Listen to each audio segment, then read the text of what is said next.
Phone হারিয়ে তাসনুভার এমনিতেও মেজাজ ঠিক নেই। তার ওপর আনিস ভাইয়ের জেরা একদম ভালো লাগছে না তার। আনিসের কলিগরা সবাই চলে এলো কিছুক্ষণের মধ্যে। সবটা শুনে তারা তাসনুভার বন্ধুদের ঘিরে ধরেছে। জবাব দিহিতে চাচ্ছে কেন তারা এরকম বলল।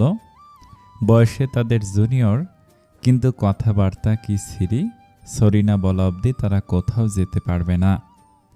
তাসনুভা বিড়বিড়িয়ে বলল, আমি আমার ফোন পাচ্ছি না, আর এরা আছে এদের তালে। সে হন্য হয়ে ফোনটা খুঁজছে। তাসনুভার বন্ধুরা আনিস আর তার কলিগদের হাতে জব্দ। রীতিমতো তর্ক বিতর্ক লেগে গেছে সেখানে। তাসনুভার বন্ধুরা হার মানার নয়, এদিকে আনিস তার কলিগরাও এত সহজে দমবার পাত্র নয়। প্রায় অনেকটা সময় ধরে কথা কাটাকাটির পর তাসনুভার বন্ধুরা সরি বললেও তাসনুভা কিছু বলল না। সে পড়েছে মহা বিপাকে। ফোন হারিয়ে তার মাথা নষ্ট হওয়ার জোগাড়। এদিকে বাড়ির কেউ জানে না সে কক্সবাজার এসেছে। ভাইয়াদের জানাতে গেলে সব শেষ। এখন সে কি করবে? ভয়ে ঘামছে সে রীতিমতো। কক্সবাজার এসেছে শুনলে বড় ভাইয়া মেজো ভাইয়া খেপে যাবে, কিছুতেই জানতে দেয়া যাবে না। কিন্তু তার ফোন। আনিস তার স্যারের সাথে দাঁড়িয়ে কথাবার্তা বলছিল। তাসনুভার হঠাৎ মনে হলো তাকে আনিস ভাই সাহায্য করতে পারবে। অ্যাটলিস্ট সে অনুরোধ করলে এড়িয়ে যাবে না। নিজ থেকে কথা বলতে ইচ্ছে করছে না, কিন্তু বিপদে পড়লে মানুষ লঘু জ্ঞান হারিয়ে বসে। তাসনুভার এখন অন্যদিকে মন নেই। সে নিজেকে সামলে নিয়ে আনিসের দিকে এগিয়ে গেল। তাকে এগিয়ে আসতে দেখে আনিস কপাল কুঁচকালো। তাসনুভা জিভ দিয়ে ঠোঁট ভিজিয়ে নিয়ে বলল, আনিস ভাই, আমার ফোনটা আসলে পাচ্ছি না, খুব টেনশনে আছি। আপনার স্যারের সাথে মিসবিহেভ করতে চাইনি, সরি স্যার। স্যার গম্ভীর মুখে বললেন, ইটস ওকে আনিস, চলো। তাসনুভা একটু চুপসে গেল। আনিস তার দিকে তাকে বলল, তোমাদের বাড়িতে জানিয়েছ? তাসনুভা চুপ হয়ে গেল। আনিস কপাল কুঁচকে চেয়ে রইল। তাসনুভা একটু সময় নিয়ে বলল, আসলে আমি হুট করে চলে এসেছি, বাড়িতে জানাইনি। ফোন কখন হারিয়েছ? আমরা ব্যাগগুলো একসাথে রেখেছিলাম, ওখানে বালির ওপরে ব্যাগের ভেতর আমার ফোন ছিল। আর কারো ফোন ছিল না? ওদের ফোন ওদের হাতে আছে, শুধু আমারটা নেই। ব্যাগগুলো এলোমেলো পেয়েছিলে? না, ঠিকঠাক ছিল। বুঝতে পারতেছি না কিছু। ব্যাগ যেখানে রেখেছ সেখানে ভালো করে দেখো, হয়তো ব্যাগ থেকে পড়ে গিয়ে কোনো কিছুতে ঢাকা পড়েছে। তোমার ফোন বন্ধ ছিল? না, বন্ধ ছিল না। চার্জ ছিল? খেয়াল করিনি, মাথা কাজ করছে না। আনিস কিছুক্ষণ চুপ করে রইল। তাসনুভা এদিক ওদিক তাকাচ্ছে বারবার। টেনশনে তার হাত পা ঘামছে। আনিস তার স্যারকে কিছু একটা বলে তাসনুভাকে বলল, ব্যাগ কোথায় রেখেছ দেখাও দেখি। তাসনুভা তাকে নিয়ে গেল। বালির ওপরে জুতো ব্যাগ সবকিছু রেখে পানিতে নেমেছিল তারা। জায়গাটা কিছু চিপসের প্যাকেটও ফেলেছে। তাসনুভা বলল, এখানে ছিল সবগুলো, এসে দেখি ব্যাগ থেকে ফোন উধাও। তার পাশে আপনার স্যার দাঁড়িয়েছিল, তাই সবাই ভেবেছে। আনিস একটু কঠোরভাবে বলল, স্যার তোমার ফোন চুরি করবে? তুমি জানো তিনি কত বড় পোস্টে আছেন? ফোন চুরি করতে যাবে কোন দুঃখে? না জেনে কথা বলা কতটুকু যৌক্তিক? তাসনুভা চুপ করে রইল। অন্য সময় হলে আনিসের এত কথার ধার ধারতো না সে। বিপদে পড়েছে বলে চুপ আছে। আনিস জায়গাটা খোঁজাখুঁজি করলো অনেকক্ষণ। ফোনটা পাওয়া গেল না। কেউ চুরি করেছে এটাও বিশ্বাস হচ্ছে না। সন্দেহজনক কাউকে দেখা যাচ্ছে না আপাতত। তাসনুভার দিকে তাকালো সে। তাসনুভার চেহারা দেখে মনে হচ্ছে সে ফোন না পেলে আর বাড়ি ফিরবে না। আনিস শেষমেশ দীর্ঘশ্বাস ছেড়ে বলল, ফোন না পেলে আর কিছু করার নেই। তাসনুভার কপালের একপাশ চেপে ধরল, সবাই বকবে আমাকে। আনিস বলল, কিছু করার নেই, হোটেলে ফিরে যাও, পারলে বাড়িতে জানাও। আর একটা কথা, পারলে তোমার বন্ধু বান্ধব সবার ব্যাগ চেক করো। তাসনুভা অবাক চোখে তাকালো। আনিস বলল, ওরা চুরি করেছে বলছি না, হতে পারে তুমি ওদের ব্যাগে রেখেছ। তোমার ব্যাগ মনে করে। আমি ওদের ব্যাগ চেক করবো এখন, না হলে কিছু করার নেই, আমি গেলাম। সবাই আমার জন্য অপেক্ষা করছে, বাড়িতে জানিয়ে দাও।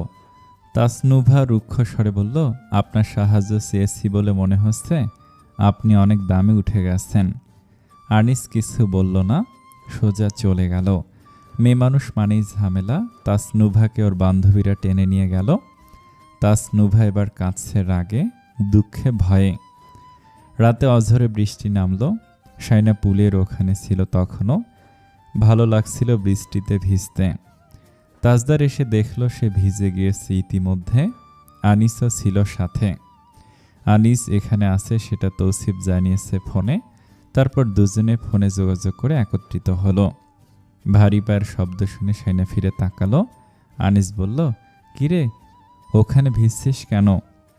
শাইনা তাকে দেখা মাত্রই নিজেকে স্বাভাবিক করে নিল। বলল, তুমি কখন এসেছ? আমি তো বিকেলে এলাম, ড্রেস পাল্টে নিয়ে একসাথে ডিনার করব। শাইনা এক পলক তাজদারের দিকে তাকালো। তাজদার চোখ সরিয়ে নিল। শাইনা রুমে চলে গেল।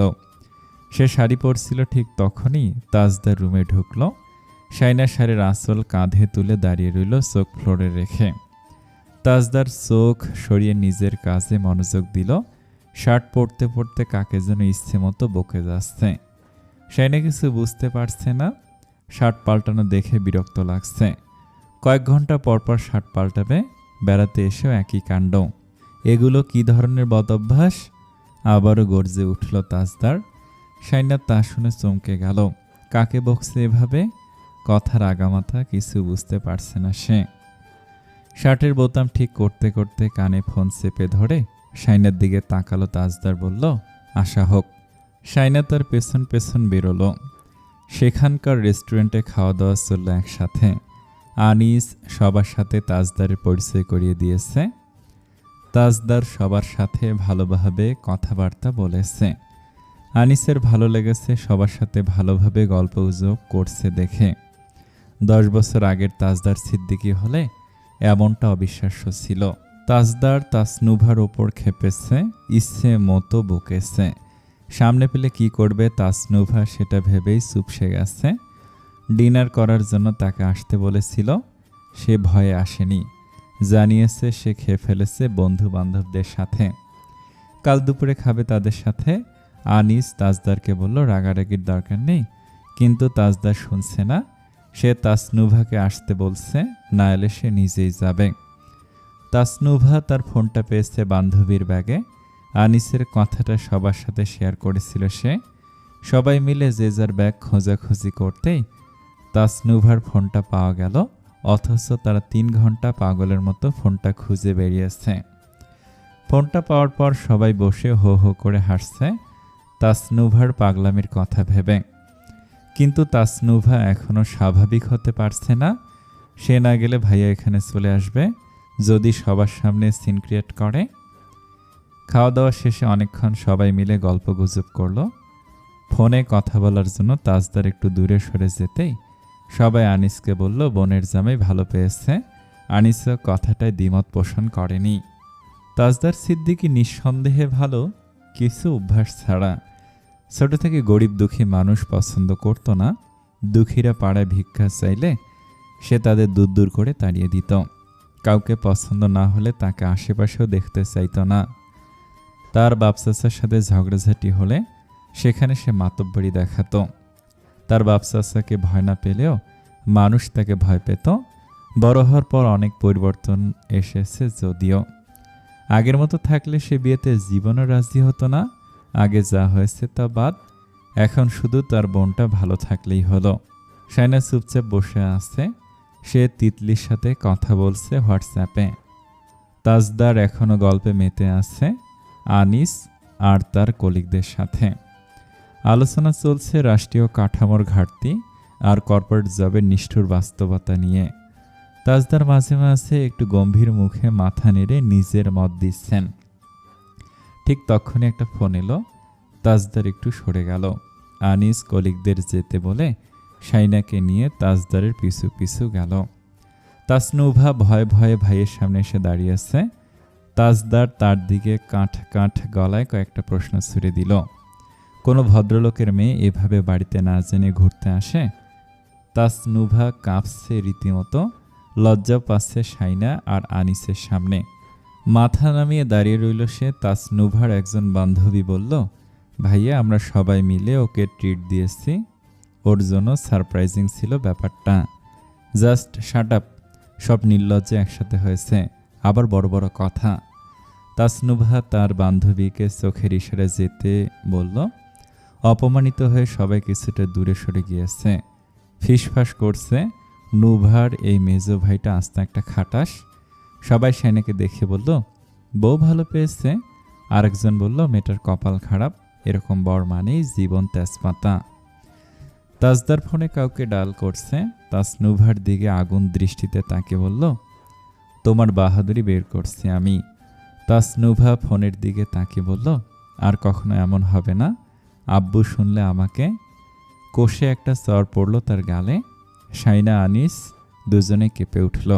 আর একটা চর পড়তে যাচ্ছিল, আনিস ছুটে এসে তাজদারকে সরিয়ে নিয়ে গেল। তাজদার তার হাত থেকে নিজেকে ছাড়িয়ে এনে ফোনে গড়ছে বলল, বাড়ির মেয়েকে একা একা ছেড়ে দিয়েছ কি মনে করে? আমাকে জবাব দাও, ও একা কক্সবাজারে কি করে এলো? কাউকে জানায়নি কোন সাহসে? ফোনটাও হারিয়েছে, এই ফোনটা পেয়েছে। তাসনুভা কান্না মুছে উপর নিচ মাথা দোলালো। হ্যাঁ, ফোনটা তৌসিফ ধরে রেখেছে, আশেপাশে বাড়ির সবাই আছে। চুপ করে আছে তাজউদ্দিন সিদ্দিকী আর রওশনারা। তাজদার তৌসিফের উদ্দেশ্যে বলল, ও কি ওর আগেও এভাবে ট্যুরে যেত? তৌসিফ চুপ। রওশনারা ফোন নিয়ে কি বলল কে জানে। তাজদার তাসনুভার দিকে জ্বলন্ত দৃষ্টিতে তাকে বলল, একটা বেয়াদব হয়েছ তুমি, বাড়ি যাও, তারপর কথা হবে, এখন যাও এখান থেকে। শেষের কথাটা গা কাঁপিয়ে গর্জে উঠল তাজদার। তাসনুভা দ্রুত চলে গেল। আনিস শাইনাকে বলল, তুইও যা। শাইনা চুপচাপ চলে গেল। সে একদম চুপ হয়ে গেছে, এজন্য পূর্বের তাজদার সিদ্দিকী। আজ সে আর কোনো কথা বলবে না, মুখ খুলবে না। বড় বড় কথা শোনালে সে সহ্য করতে পারবে না, কিছু না বলেও থাকতে পারবে না, তার চেয়ে ভালো চুপ থাকা।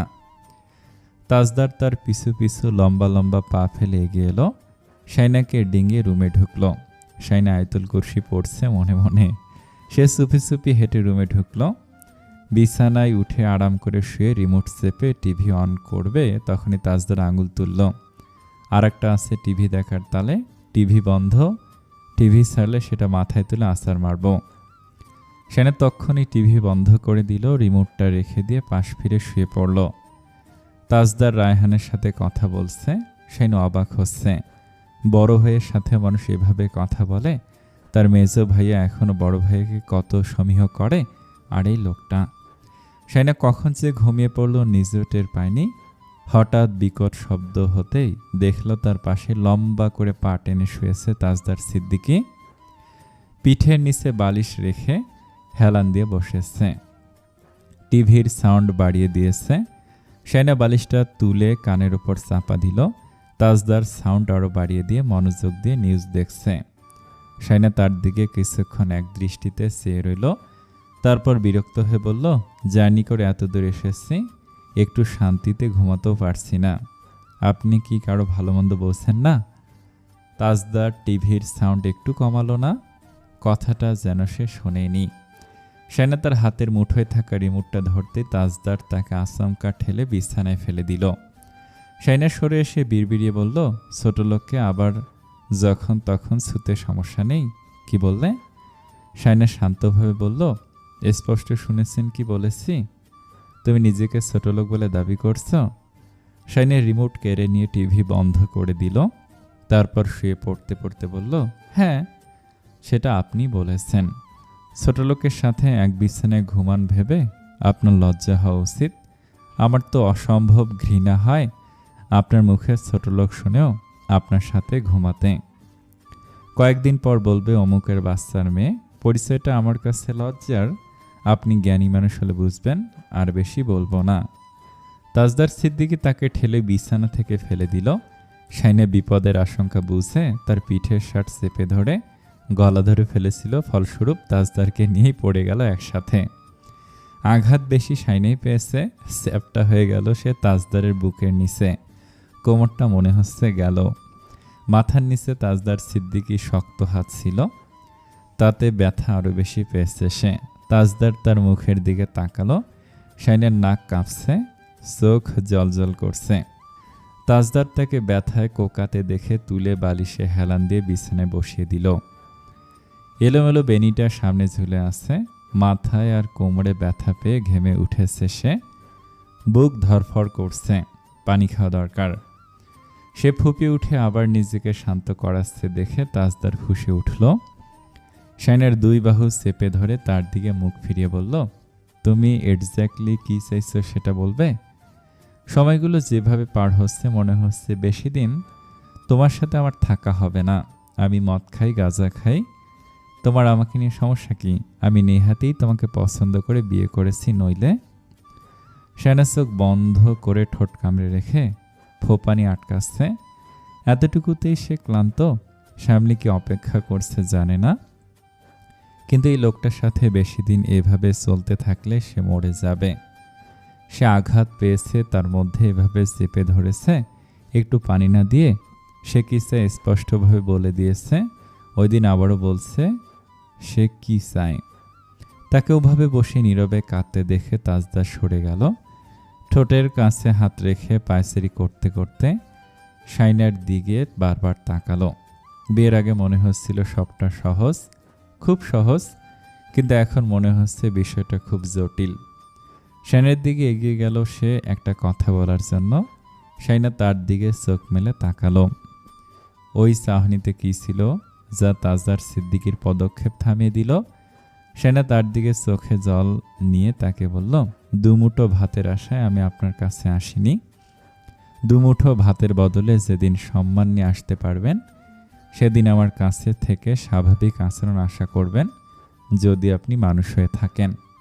অমানুষ হয়ে থাকলে যা ইচ্ছে করেন, আমি আপনাকে আর বাধা দেব না। তাজদার তার দিকে কপাল কুঁচকে চেয়ে রইল, অনেকক্ষণ চেয়ে রইল। সম্মান? সবার বিরুদ্ধে গিয়ে এত টাকা পয়সা খরচ করে বিয়ে করেছে, এটা সম্মান নয়? তাকে কথাটা বড্ড ভাবালো। সম্মান? শাইনা মমতাজ তার কাছ থেকে সম্মান চায়? সে বেরিয়ে যাচ্ছিল। শাইনা বলল, কোথায় যাচ্ছেন বলে যান, এটা বাড়ি নয় যে আমি দরজা বন্ধ করে ঘুমিয়ে পড়ব। তাজদার তার দিকে ফিরে তাকালো, গম্ভীর মুখে বলল, মরতে যাচ্ছি। সমুদ্র যদি টেনে নেয় তো ভালোই, আর যদি বেঁচে ফিরি তবে আমি তোমাকে তোমার বাড়িতে পাঠিয়ে দেব। এত স্যাটাং স্যাটাং কথা শোনার জন্য বিয়ে করিনি সবার বিরুদ্ধে গিয়ে, এত টাকা পয়সা খরচ করে।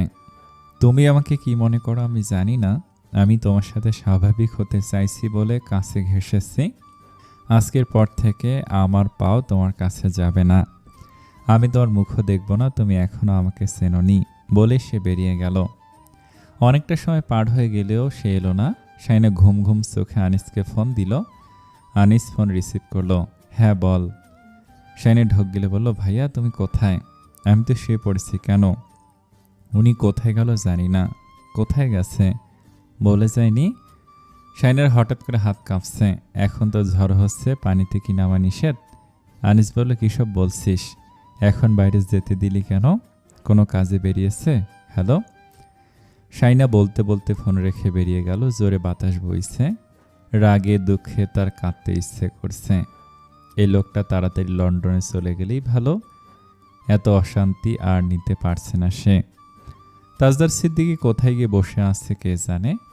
তবে শাইনা তাকে খোঁজার জন্য বেরিয়ে গেল। এটুকু দায়িত্ববোধ তার আছে। ভয়ে তার গা শিরশির করছে। একরকম ঝড় হলে সে জীবনে এখানে আসতো না। হঠাৎ তার পা জোড়া থেমে গেল। ওই দূরে কেউ বসে আছে একলা। শাইনা বলল, শুনছেন? সে অন্য কোনো সম্বোধন জানে না, কি বলে ডাকবে সেটাও খুঁজে পেল না। তাজদার সিদ্দিকী ঘাড় ফিরিয়ে তাকালো। ঝড়ের বেগে ছুটে আসছে শাইনা মমতাজ। হাওয়ার বেগে তার শাড়ির আঁচল উঠছে। সে বসা থেকে ধীরে ধীরে দাঁড়িয়ে পড়ল। শাইনা এসে তার বুক বরাবর কিল বসালো। ধাক্কা মেরে বলল, ঝড়ের রাতে বেরিয়ে গিয়ে আমাকে ভয় দেখাচ্ছেন? শুনুন, আমি আপনাকে যেদিন বিয়ে করেছি ওই দিন সব ভয় ঝেড়ে ফেলে দিয়েছি। আপনি আমার সামনে এইসব হিরোগিরি দেখাবেন না একদম। তাজদার তাকে বলল, তোমাকে এখানে কে আসতে বলেছে? যাও তো, মাথা খেও না। শাইনা তার শার্ট টেনে ধরল। আপনি যাবেন কি যাবেন না? তাজদার লম্বা লম্বা পা ফেলে চলে যেতে লাগলো সামনে। আরে লোকটা পাগল নাকি? শাইনা দৌড়ে গিয়ে তার হাত ধরে ফেলল। তাজদার থামলো। শাইনা নরমভাবে বলল, ওকে, আপনার কথা মতো সব হবে, চলুন আগে। মনে মনে সে তাজদারকে ইচ্ছে মতো গালাগাল দিচ্ছে, যদিও তাজদার তার দিকে তাকে বলল, মিথ্যেবাদী। সে হাত ছাড়িয়ে চলে যেতে লাগলো। শাইনা বলল, ঠিক আছে, পানিতে আগে আমি নামবো, আমারও বাঁচার ইচ্ছে নেই বলে তাজদারের আগে ভাগে হেঁটে হেঁটে চলে যেতে লাগলো। দূর হতে সমুদ্রের গর্জন ভেসে আসছে। যেতে যেতে শাইনা হঠাৎ হোঁচট খেয়ে পড়ে গেল, আর উঠতে পারল না। তাজদার সিদ্দিকী হো হো করে আকাশ কাঁপিয়ে হেসে ওঠে তার সামনে বসে পড়ল। শাইনাকে ওভাবে পড়ে থাকতে দেখে হাসতে হাসতে লুটিয়ে পড়ল। শাইনা বহু কষ্টে উঠে দাঁড়ালো। তাজদার গা কাঁপিয়ে হাসছে তার এমন দুরবস্থা দেখে। শাইনা পাশে বসে তার বুকের ওপর বালু তুলে দিতে লাগলো, এমনকি খাইয়ে দিল। তাজদার সঙ্গে সঙ্গে মুখ ফিরিয়ে থুতু ফেলে দিল পাশে। তারপর রুক্ষ ভঙ্গিতে মুখ মুছে নিয়ে শাইনাকে ফেলে দিল নিচে। শাইনা হতচকিত হওয়ার আগে তাজদার 2 হাত ভরে বালু কুড়িয়ে তার গলায় মেখে দিল রুক্ষ ভঙ্গিতে।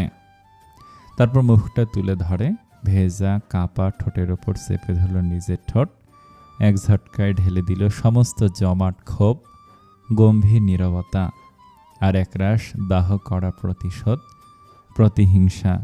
নিঃশ্বাসহীন মুহূর্তে আটকে গেল সবকিছু। তারপর শাইনাকে একা রেখে সে চলে যেতে গেল রিসোর্টের দিকে।